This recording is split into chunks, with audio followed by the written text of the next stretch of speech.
Shabbat Shalom, everyone. Chag Sameach. I hope you're doing well. Sorry that I cannot be there in person to celebrate with you all, but Mazel Tov to the twins, Mazel Tov to your whole families. But I'm glad to be able to share this Shavuot message from afar. So it is Shavuot. Shavuot is the summer harvest holiday that we associate most often with the giving of the Torah. So since the second night of Pesach, we've been doing something called counting the Omer, Sfirat HaOmer, where we count the days between Pesach and Shavuot. We're essentially counting up till the big day of what happens on Shavuot. And what happens on Shavuot is we got the 10 commandments. I know that the twins will be reading the 10 commandments tomorrow. So we'll talk a little bit about that.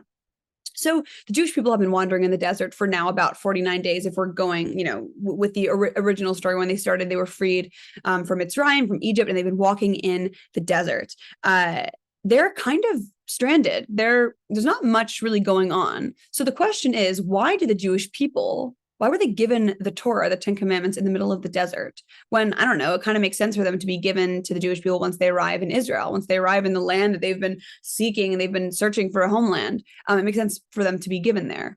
But the idea is that the Jewish people were in the most dire need of that sort of guidance while they were in the middle of the desert, while they were not in the beautiful spiritual realm of Eretz Israel, of the land of Israel. I really love this idea of the Jewish people being this broken down, very traumatized group of people that finally, getting this doctrine, accepting being one of God's chosen, one of God's groups, accepting the breach, the covenant, saying we will do these 10 commandments, not say Venishma, we will do, and then we will hear, we'll do whatever you tell us to do. You've brought us out of Egypt, you've delivered us from captivity, and now we are about to maybe enter the land of Israel. It's a very special, beautiful thing when we think about these characters in the Torah as if they're really people, because of course, that helps us to connect much more deeply.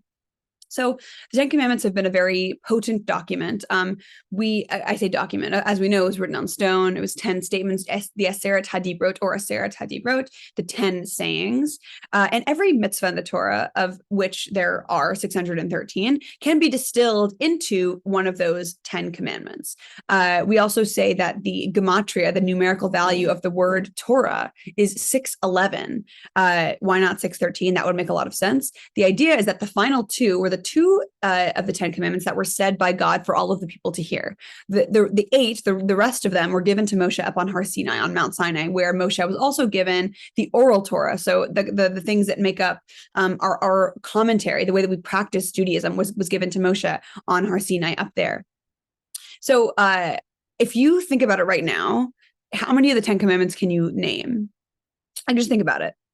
I probably would agree that if you probably could name all 10. If you thought about it, maybe you had to write some down. Maybe you asked someone next to you, probably could. I'm not doubting your intelligence. This is not something that people necessarily know. And I didn't necessarily know these in order until this exercise, but this is something that I do every year, which is go over our mnemonic, or kind of funny way of memorizing the 10 commandments. I'm going to do a very quick version of that. Okay, so there are 10. 1, I am the Lord your God. This looks like the letter I. I am the Lord your God. 2, you shall not bow down before any gods. I am the Lord your God. 2, no bowing down. 3, do not use the Lord's name in vain. We say, I solemnly swear I will not use the Lord's name in vain. Number 4, if we write the number 4 in sort of a classical font, it kind of looks like the top of a sailboat, if you will, kind of like this, or like this, depending on how Zoom is slipping me. It kind of looks like a sailboat. Number 4 is remember the Sabbath and keep it holy. So don't sail on Shabbat. Well, whatever. We remember the Sabbath and keep it holy. You shouldn't be sailing on Shabbat. Okay. Number 5, high five on honoring your mother and father. That is number 5. Number 6, the number 6 in certain fonts looks kind of like a circle with a sort of line off of it, which can also kind of look like a bomb. So you shall not murder. Number 6 is do not murder. Of course, there's a difference between do not murder and do not kill. Do not murder is do not murder for the sake of doing something to protect yourself. Do not kill is do not kill, period. But in Judaism, we are allowed to do whatever you need to preserve a life. That the pikuach hanefesh, to save a life, is so important to us that we're allowed to do anything. Number 7, this one is a little roundabout. So 7 is be faithful to your spouse. Do not commit adultery. So at 7 p.m., where are you?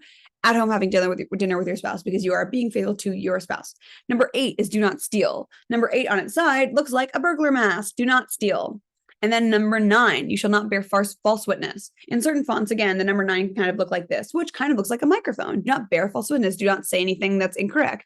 Or if you're speaking into a microphone, everything you say should be true. So do not bear false witness. And then finally, number 10. Number 10 is do not covet. So this is how I remember it. The number 1 looks at the 0. And the 0 of the, number 10, depending on, again, how Zoom is slipping me. Number 0 looks at number 1 and says, oh, 1 is so tall and slim. I wish I was tall and slim. And number 1 looks at 0 and says, oh, 0 so round and beautiful. I wish I was round and beautiful. But we shouldn't be this way. We should love ourselves as 0, as 1, or somewhere in between. Those are the 10 commandments. Mazel tov, everyone. I hope you have a meaningful weekend. Chag Sameach, and God willing, I will see you all next week.